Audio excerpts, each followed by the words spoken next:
Assalamualaikum warahmatullahi wabarakatuh. Saya Ansari dari CGP atau calon guru penggerak angkatan 9.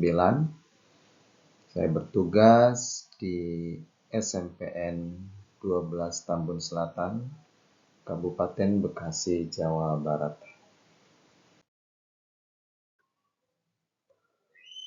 Fasilitator saya adalah Bapak Randiman. Kemudian untuk pengajar praktiknya yaitu Ibu Happy.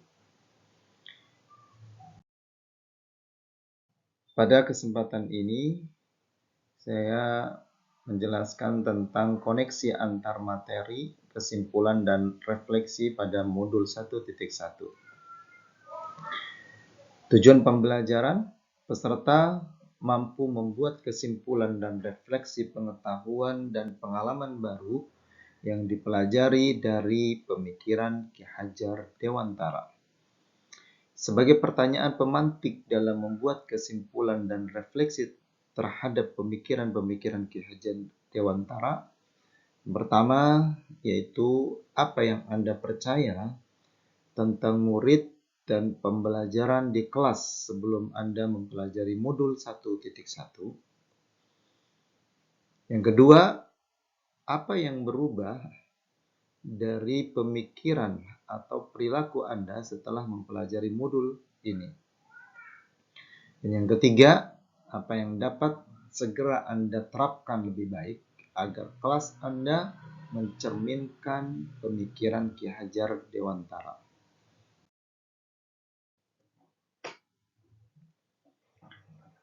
Yang pertama, yaitu apa yang Anda percaya tentang murid dan pembelajaran di kelas sebelum Anda mempelajari modul 1.1.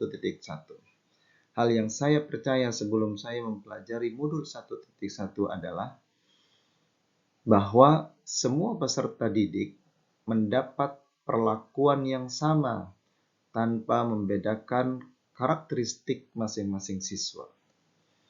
Kemudian, pembelajaran berpusat pada guru, siswa hanya menjadi pendengar yang pasif.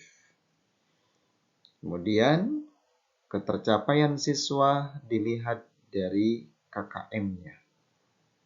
Dan budi pekerti hanya dibebankan kepada guru tertentu saja, yaitu guru agama dan guru PKN. Di saat siswa budi pekertinya tidak baik, yang disalahkan hanya guru tertentu. Kemudian yang selanjutnya, apa yang berubah dari pemikiran atau perilaku Anda setelah mempelajari modul ini?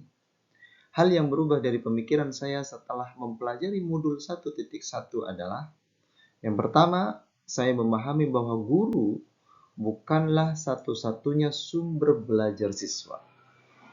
Kemudian yang kedua, saya dapat memahami bahwa siswa memiliki karakteristik yang unik dan adanya perbedaan dengan peserta didik yang lain. Yang ketiga, saya dapat memahami bahwa ketercapaian hasil belajar setiap peserta didik pastilah berbeda-beda. Kemudian yang keempat, saya dapat memahami bahwa semua pembelajaran harus diintegrasikan dengan penerapan budi pekerti karena masing-masing guru memiliki tanggung jawab yang sama.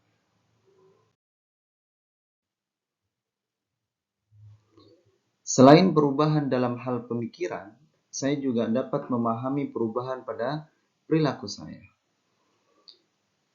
Yaitu bahwa saya sebagai pendidik harus mengarahkan peserta didik sesuai minat dan bakatnya. Kemudian saya juga harus menerapkan strategi dan model pembelajaran yang kolaboratif dan bervariasi, serta menerapkan pembelajaran berdiferensiasi, yaitu pendekatan pembelajaran yang dirancang untuk memenuhi kebutuhan belajar yang beragam dari setiap siswa di kelas. Kemudian selanjutnya, pendidik bertugas sebagai penuntun dan tidak menuntut.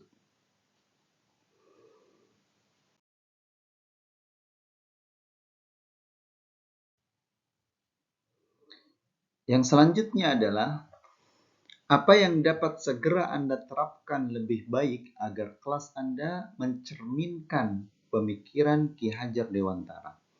Yang pertama yaitu mendalami karakteristik dan kebutuhan peserta didik di dalam kegiatan belajar mengajar dengan cara menjalin komunikasi dua arah.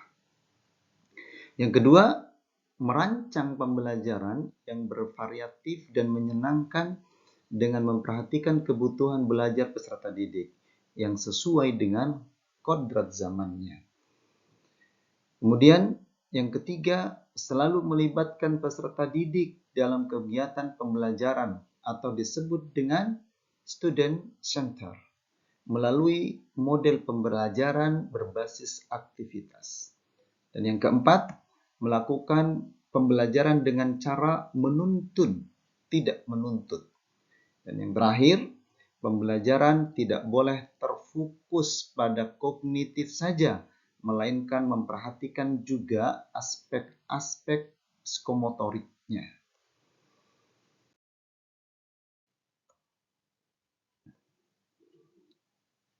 Kesimpulan dari koneksi antar materi kesimpulan dan refleksi modul 1.1. Setelah saya mempelajari modul 1.1, saya dapat menyimpulkan bahwa yang pertama, pendidikan adalah menuntun segala kekuatan kodrat yang ada pada anak dengan hati nurani serta mengedepankan budi pekerti. Yang kedua, guru itu seperti petani. Seorang petani yang ingin tanamannya tumbuh subur, dia harus rajin merawatnya dengan memberi pupuk, membersihkan rumput liar, menyiram, dan yang lainnya. Kemudian yang ketiga, guru harus menerapkan semboyan Ki Hajar Dewantara, yaitu ing ngarso sung tolodo, ing madio mangun karso, tutwuri handayani.